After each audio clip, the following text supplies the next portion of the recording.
All right. Going live. We are live. We are live. We are live. Now, we are also going to be live on Instagram for the very first time. So, welcome to the You Heard Me podcast. I'm going to go live on Instagram right now. And this is the first time that we're doing this. So, welcome to the You Heard Me podcast, now live on Instagram. This is what episode? 14. Episode 14. All right, so episode 14. Hopefully everything is working. Hopefully all of you can see us nice and clear. I just got a notification. Hope Gables K9 is live. You Heard Me podcast, Perfect. episode 14. Awesome. So we are live. I had to fuddle around with the framing of the camera. It looks like everybody can see us generally well, but YouTube is a different aspect ratio than Instagram, so we just had to pick the best of both worlds. All right, so welcome. We're going to give a moment for everybody to join, especially since we're on two different platforms. So we're just going to give it a moment. We do have a lead-in topic that I want to get into, and we'll be getting into that in a moment. I just want to confirm that we're also live on YouTube. Yes, we are. Okay. All right, so the lead-in topic. So for those of you that are tuning in for the very first time, knowing that, again, we're on Instagram for the first time, little bit of a different audience, the You Heard Me podcast is basically a Q&A based dog training podcast where we will be answering questions that we both fielded during the week on our Instagram, and also we will take questions live as well. The other aspect of the podcast as well is we do a lead-in topic. We put a poll on our Instagram stories, and many of you have probably seen it, where you can vote on the topic, which we will talk about in the beginning of every podcast. All right, so that's the format. So we talk about a topic in the beginning, and then we answer questions thereafter. And again, you're more than welcome to post questions in the chat box.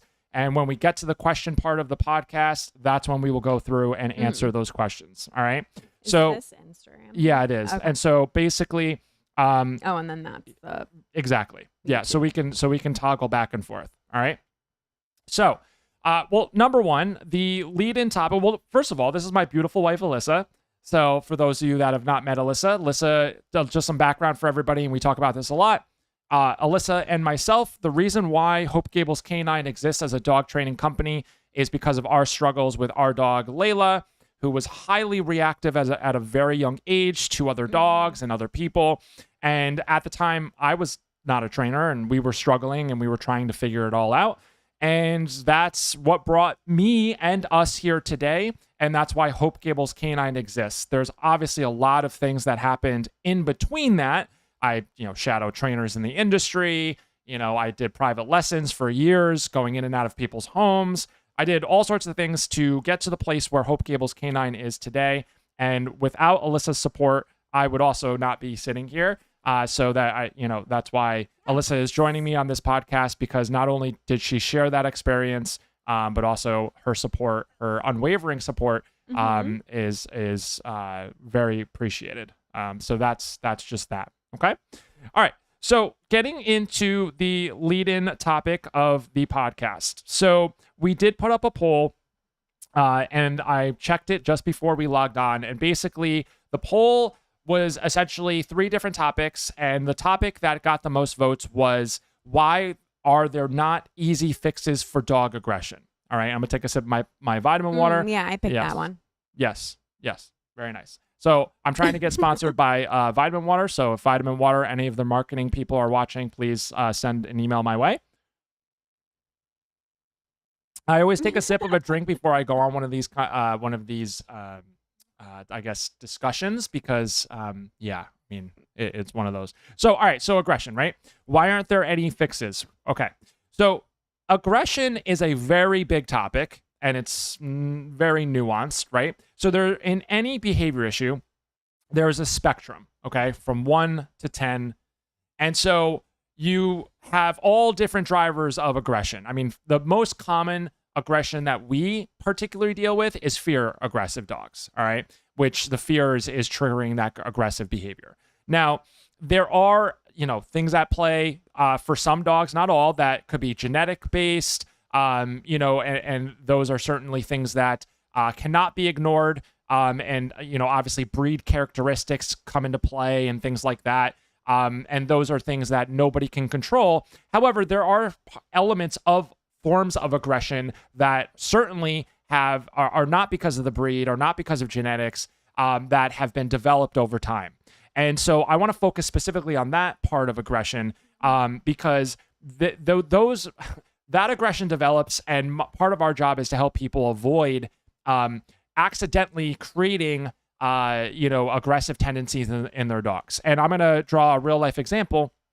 I was watching a video, it was a couple days ago, on Instagram, and this dog was like laying on their owner's face, like on the couch or whatever, and the guy's wife or partner or girlfriend, whatever, was trying to give him a kiss, and the dog was getting whale-eyed, and they were filming it and they were laughing. And so, excuse me, every time she was going to give him a kiss on the face, the dog was like looking at her, and she just kept doing it over and over and over again. And clearly the dog was stressed out. Mm-hmm. And so so I think it was a trainer that posted the video, but it's like, how many times do we have to see our dog exhibit certain mannerisms before the dog just turns around and just nails us in the face, all right, with their teeth, okay?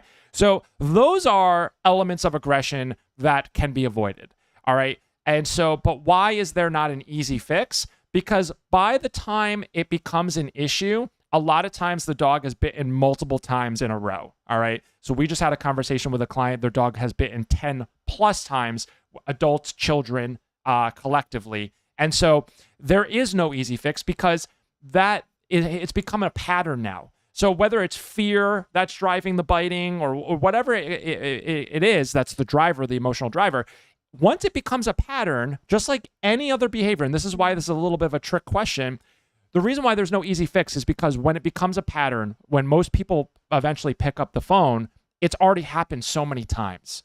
And so for us to reverse that habit, just like any other habit, jumping, which obviously aggression is a much larger and more dangerous issue, but take any pattern that a dog is doing. Take reactivity towards another dog and barking towards another dog. All of these are behavioral patterns. And so there is no easy fix to a pattern, because it's been patterned behavior over and over and over and over and over again, right? And so the fix really is to unravel that pattern that has been developed and create a new pattern. Why is that so difficult, especially for owners of aggressive dogs? Because it dictates having to live with that dog in a much different way than what you initially probably anticipated when you got your dog. All right. So most people, they get dogs and they're like, all right, I want to do this, and with my dog. Well, okay, what happens when that dog develops aggression? Are you going to be able to do all those things? Probably not, because now all of those things that you wanted to do with your dog, all those expectations you had, now those have to change, because now you're dealing with a dangerous behavior. Mm-hmm. And that's why this is difficult for people, because they got a dog for a specific reason, but now their dog is biting people. Now they can't allow their dog on raised furniture or raised surfaces. Now they can't just let their dog off leash at a park like what they initially were hoping and anticipated that they could be, because that dog could go and bite a child. And so that means living with your dog in a very, very specific way. And this is why this is so hard for people to get control of aggression, because it means really capping the freedom that your dog has until they get better. Okay? So there is no easy fix for aggression. There's no easy fix for reactivity. There's no easy fix for separation anxiety. There's no easy fix for any pattern behaviors, but especially aggression. All right. And especially when the dog has gotten away with it. Take a dog that's fearful, and they learn that when they get fearful, they just bite. Well, what does the person do when they get bit? They move away. All right. Do you think the dog got reinforced for that behavior? Okay. So the dog is learning all this, and they're learning patterns, and they're creating habits. And one of the most dangerous habits is aggression. All right. And that's the one that has to be taken the most seriously. Okay. So that's just a very high level of A, why there's no easy fix for it, and B, why it's so difficult for people to get control of it. But, if you are determined, and part of our job is to motivate and show that there is hope for the dog, it may mean having to do difficult things to get the dog to be their, best self. But ultimately, it's a lot better than having to send your dog away or having the game warden knock on your door. Yeah. Right? Do you agree? Okay. Yeah. So, yeah, I mean, look, that, aggression in a nutshell, Many other aspects of it, but generally that's what I wanted to cover.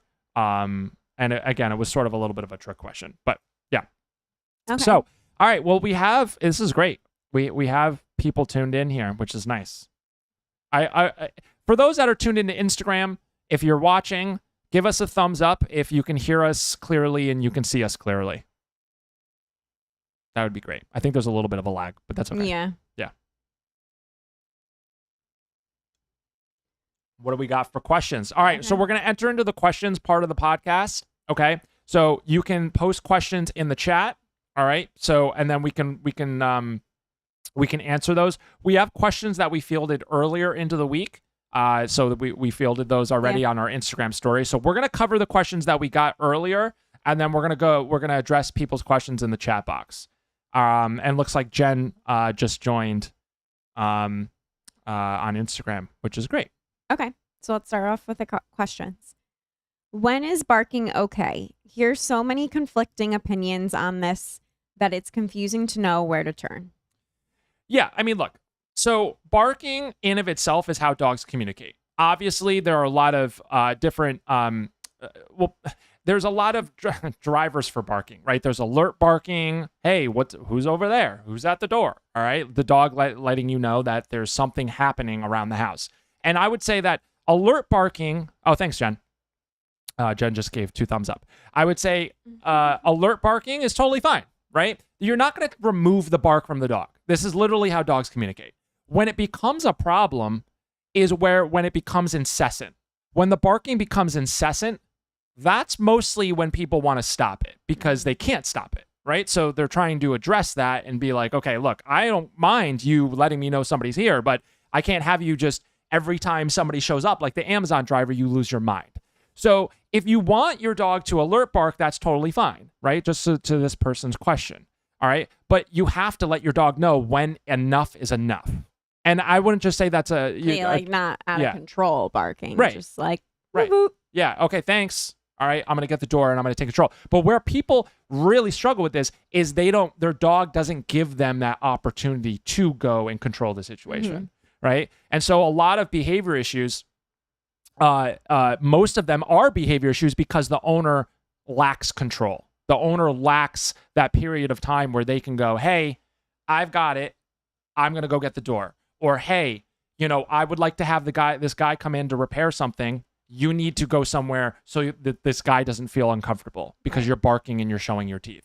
All right. We talk a lot about boundaries on this podcast.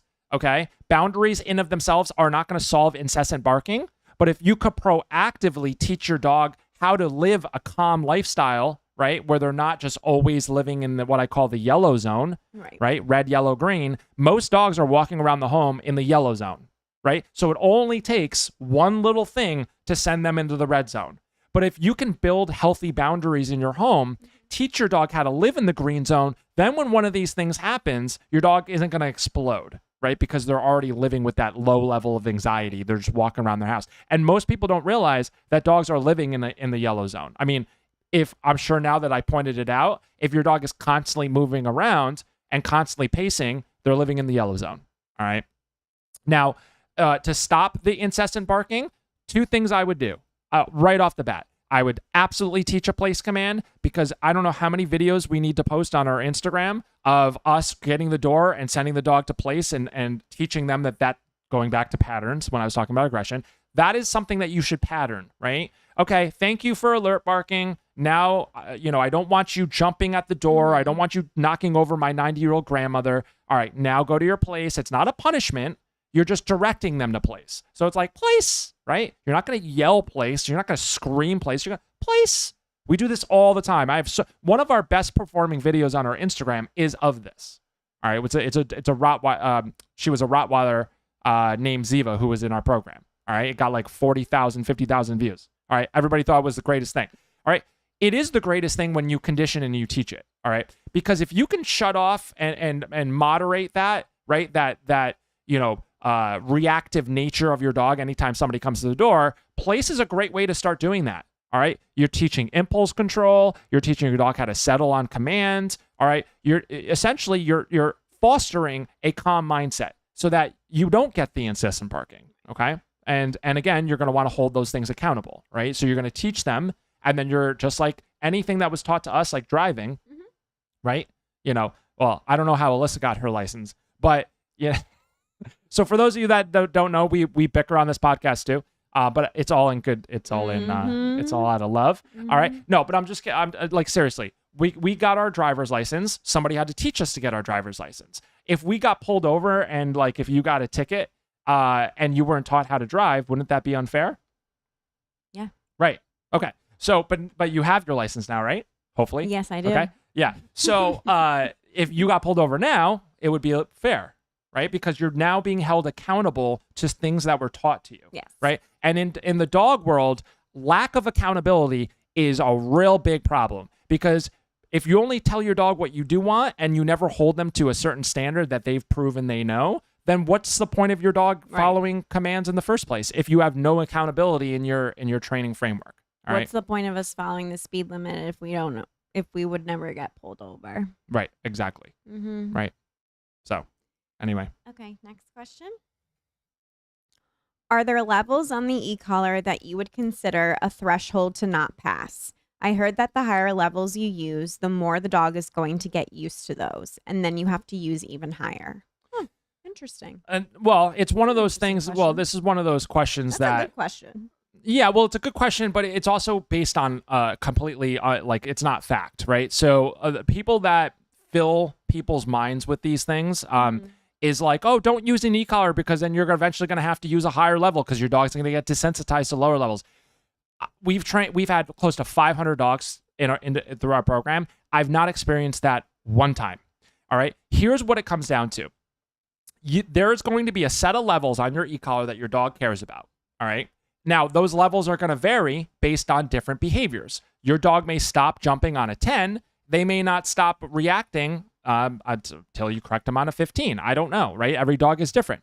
There is going to be a level, though, that they care about enough to stop the unwanted behavior.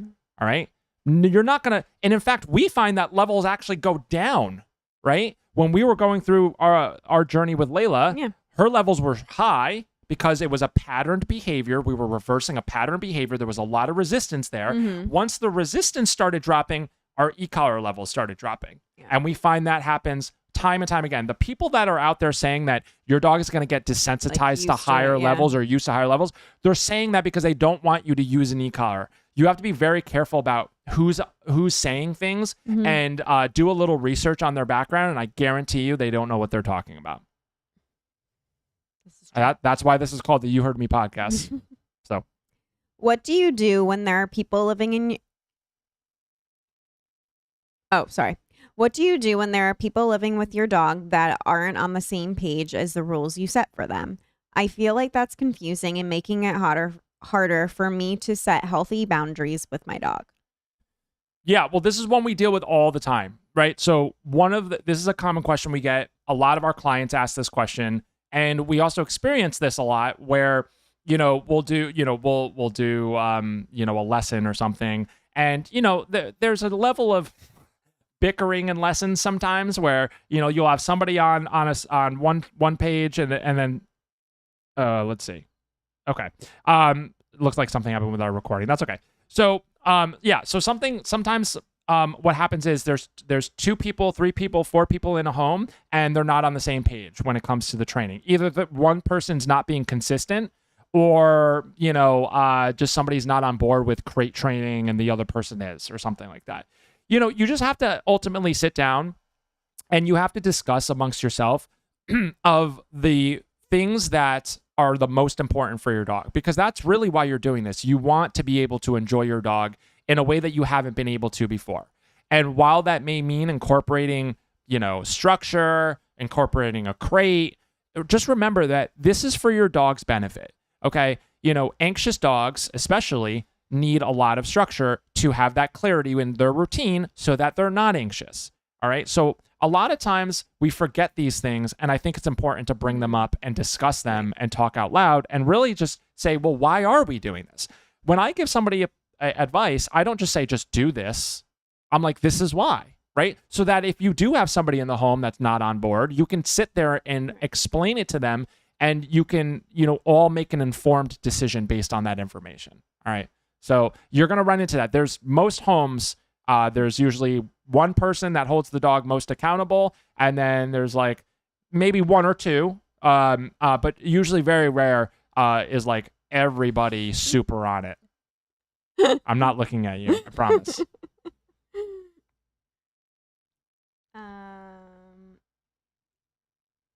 What else? Sorry, there's a lot of questions. I'm trying to see where I left off. All right. Reactive dog owner question. Why is it so hard for people to put their dogs on a leash, especially when they can't control them, which most dogs you see off leash in most places?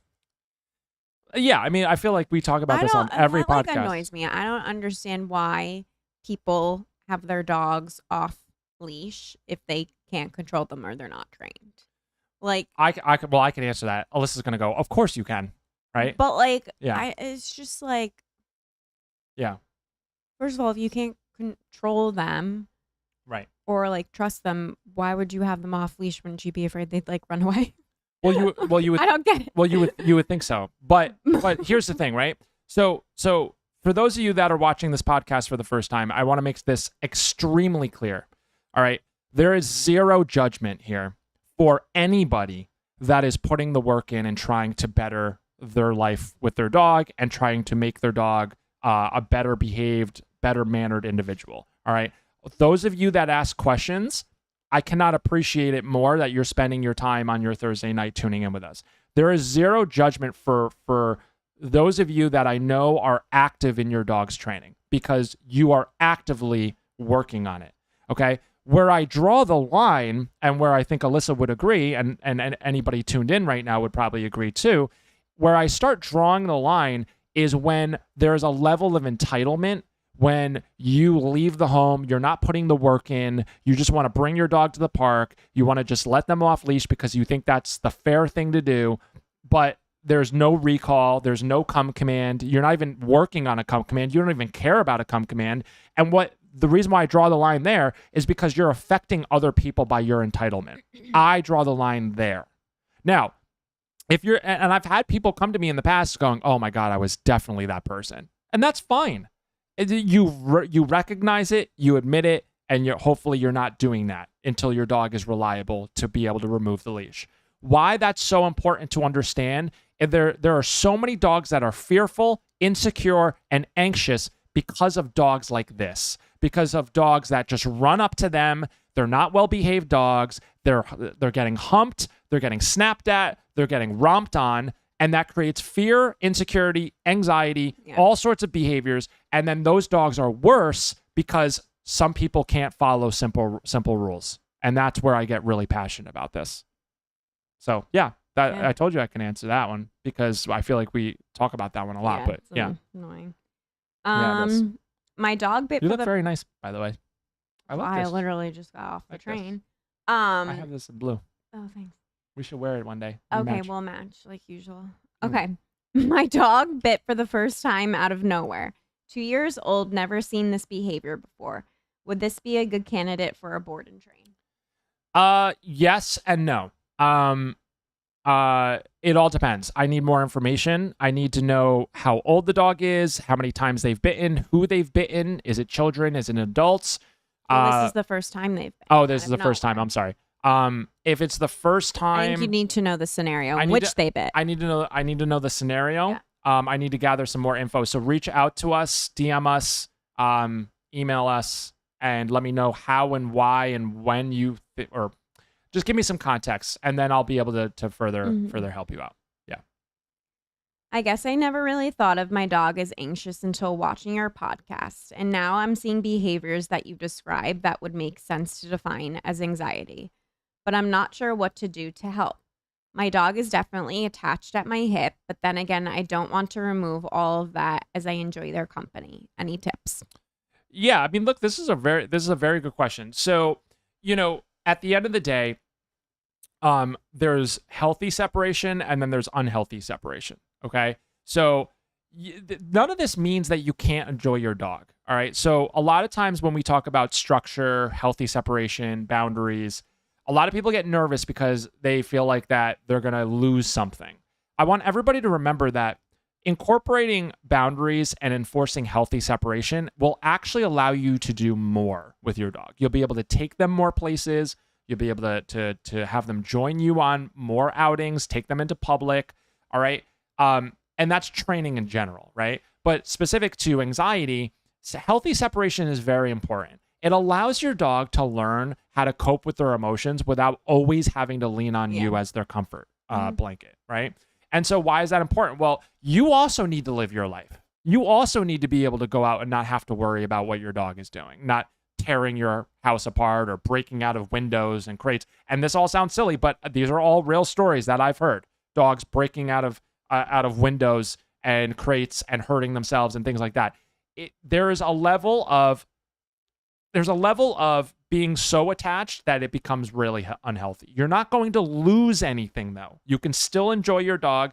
You have to create some boundaries there. Like we have boundaries. Any relationship has boundaries. Trust, respect, healthy boundaries. All relationships, including person to dog and dog to dog, all need the same stuff. And so I'm not going to get into relationship building amongst dog to dog, but dogs to dog need trust. Dogs that trust each other, dogs that respect each other, right? So relationships, when they're healthy, work very well, obviously. When they're unhealthy, they don't work very well. So, yeah. Okay. I'm surprised you haven't gotten a jumping question yet. I've watched every single episode since the beginning, and I love your face when someone asks how to stop jumping. Yeah, I mean, again, zero judgment, but we do get the jumping question on almost every single podcast. And jumping is literally, and I say this every time, it's literally one of the easiest things to stop. It is a 2-second protocol. No, correct. Stop jumping. Very easy. The fact that people are struggling with jumping for years is, I forget. I don't even know. It's just so easy. It's one of the easiest things to stop. Remember, stopping behaviors and teaching behaviors are two completely entire things, right? When you're teaching a behavior, you physically are having to teach your dog something they never knew, right? So that's going to take longer because you're building fluency in something that was completely foreign, right? Teaching a place command, teaching a command, whatever.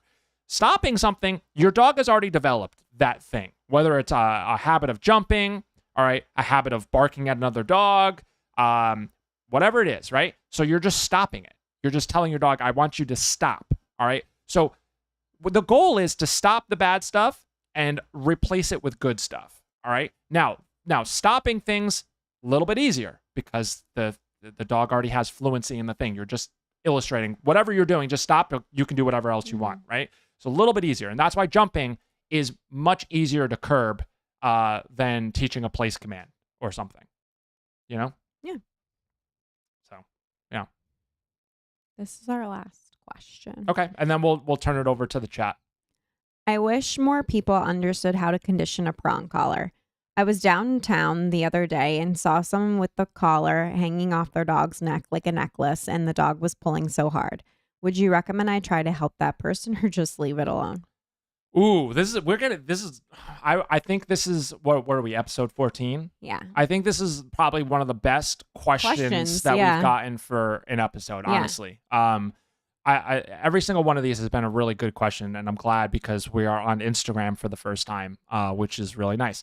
So, okay, so this is kind of like a two-part. Well, I guess maybe not. So, look, should you walk up to somebody and just give them unwarranted advice? And I used to struggle with this myself when I was training to become a dog trainer, where I was like, as I was learning more things, I was starting to notice more things. Right. And a lot of times, Alyssa, like when I would want to like walk over to somebody, like, and we were like, whatever, going to dinner or something, it's like, she'd be like, all right, come on, like you can't. The thing is, and not to say that she was doing it from a negative standpoint, what Alyssa was trying to illustrate was, some people, can take it the wrong way. You have to be careful about how you approach somebody with advice, even when you're doing it in a very nice, goodwill, because unless people are actively seeking for advice, Yeah. and they're seeking help, you want to be careful about walking up to somebody, especially when it comes to their dog. And I feel like people do this with children too,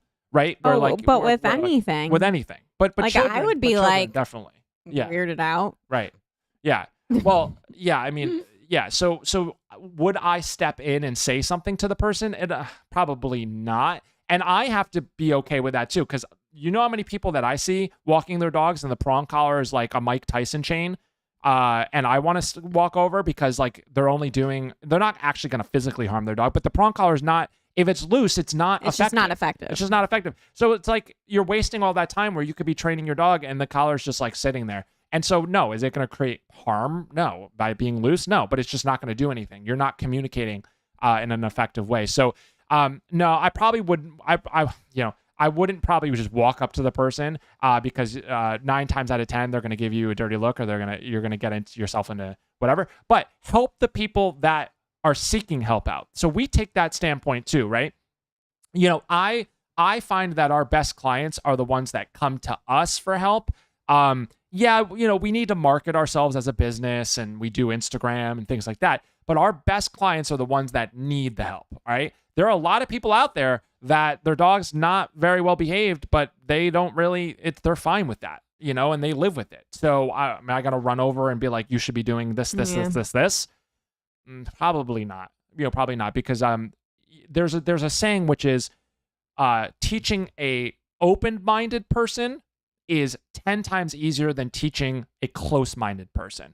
So we just don't deal with, it's 10 times more work to change somebody the way that they've already, developed a belief system, right? But if somebody's open-minded, that's going to be a much better partnership. And we do vet when we get phone calls, because we can only take on so many dogs in our program. We do vet and make sure that people are on board, and that when we're going to a board and train or any training program is a very big time investment on everybody's part, on the owner, on the trainer. It's really important that, especially any trainers that are watching this right now, if you're not vetting just as equally as your client vetting you, and vice versa, and it's okay for both people to be vetting each other. That's the whole idea of a partnership, right? But you have to make sure any up and coming trainers that you're working with somebody that's on board and open-minded. And there are many times where we'll get a call where I'm like, hey, I just, I don't want to go down this path if you're very like set in a very specific lifestyle with your dog. We may not be the best fit for you, and that's okay, right? And then, again, so it's just, you want to make sure that if you're going to go down this path, you need to be okay with making changes. There's a reason why your dog is not behaving, and that's not a judgment or a knock on anybody. You have to go into it knowing you need to make changes. Right. It's not a knock on anybody. It's just be prepared that if you're going to seek out help and ask for advice, you may not always like what you hear, but it's going to be the best thing for your dog. And so that's just, I think that's a good place to stop on that question particularly. But I do want to turn it over for the chat box on both YouTube and Instagram. And see if anybody has any questions that they wanted to ask. A lot of these questions came from our Instagram stories when we put up our stories. But I do want to give it a moment, and I'm going to monitor our chat box on both platforms. I'm going to switch back and forth and just make sure that I'm not missing anything. And of course, if we do miss something, then we will answer it next Thursday. That's the benefit of the You Heard Me podcast. Not only are we live answering your questions, but we are coming to you every Thursday at 8 p.m. And Alyssa actually just made it right on the dot. Oh God. Yeah. Well, Alyssa, for those of you also, it was a long day. For those of you also, Alyssa also commutes into the city, and of course we have a whole team that are here. But Alyssa, who's my wife, to reiterate, is also, she does work. And so she got off she was texting me, she was on the train, and she was like, I'm going to be there at like 7:59. And I'm like, all right, that's fine. And then literally 7:59, you came walking in. So impeccable timing. Thank you. Impeccable timing, which is great. So we did get a question in the chat box. I have a 5-month-old puppy. What is the best way to set him up for success in training once he's an appropriate age? Very good question. All right. So, you have puppy training, and then you have advanced obedience. All right. So puppy training, to break down the two buckets, right? When your dog is a puppy, that's the time where you really want to start conditioning the words, you could do clicker training, you could do treat lures. Basically what you're doing is you're conditioning your verbal communication system, which you're going to be using for the rest of your dog's life. So come, down, place, heel, etc. And then once your dog starts hitting that 5, I would even go, I would say 6. When your dog hits that 6-month period, that's when you can actually, all that work that you've done in the puppy phase, now you could start holding that a little bit more accountable. And why am I saying 6 months? Because we get a lot of requests to board and train puppies, like 9 weeks, 12 weeks, etc. The problem with that is we can't, the value of the board and train, and anybody that's on a board and train with us knows this, the value is we can really take the dog's foundation and really run with it and start really teaching advanced level obedience, like going down to a park, going out to a restaurant, putting the dog in a down. There becomes a point where when a dog is too young, A, they don't have a lot of focus. B, we're not allowed to not allowed, but it's doesn't make sense to hold them accountable for certain things that when there wasn't that fluency already there.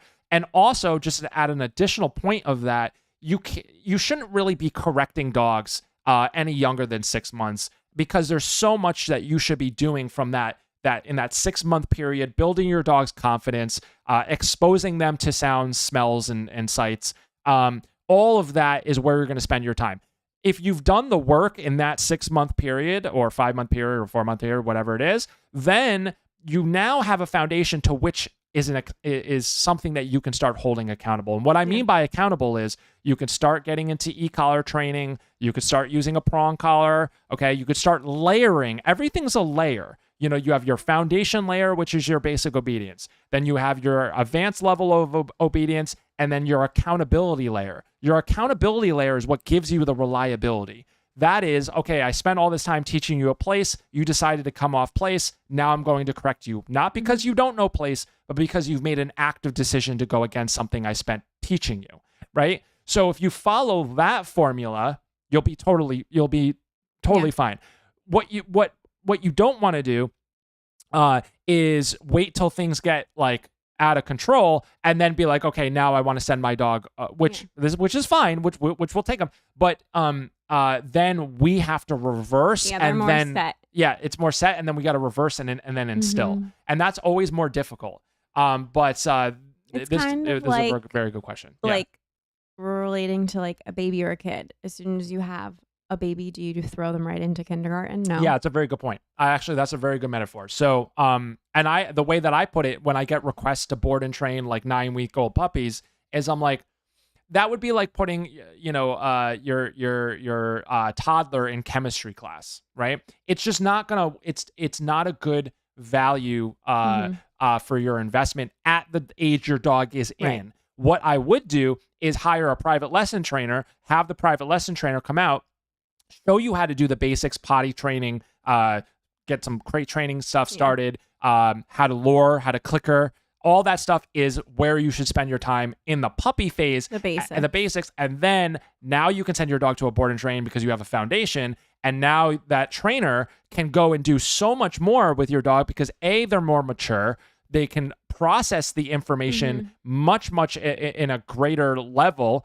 And then you can do more things, and your money and your investment is going to go much further than sending them away at like 9 weeks when mostly that trainer is just going to be like potty training and like whatever. Play and be cute. Yeah. And honestly, if I took in dogs that were that young, I feel like I would play with them all day. Yeah, they're so cute. I mean, I have clients right now with puppies, but I'm doing like more like lesson stuff. I won't take a dog that young in a board and train. So yeah, really good question.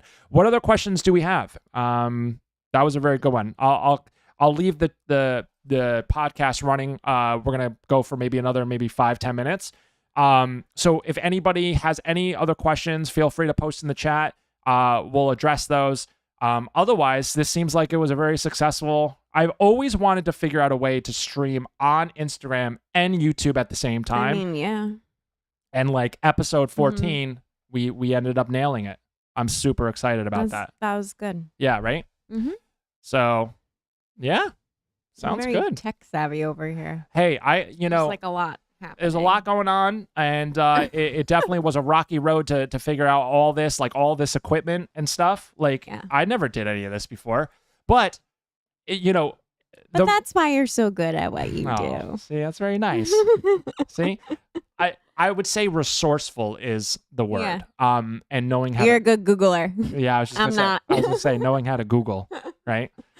All right. Well, look, thank you all for tuning in. The You Heard Me podcast, episode 14. We are coming to you every Thursday live, 8 p.m., YouTube and Instagram. Thank you so much. Have a great night, and we will see you next week. Thank you.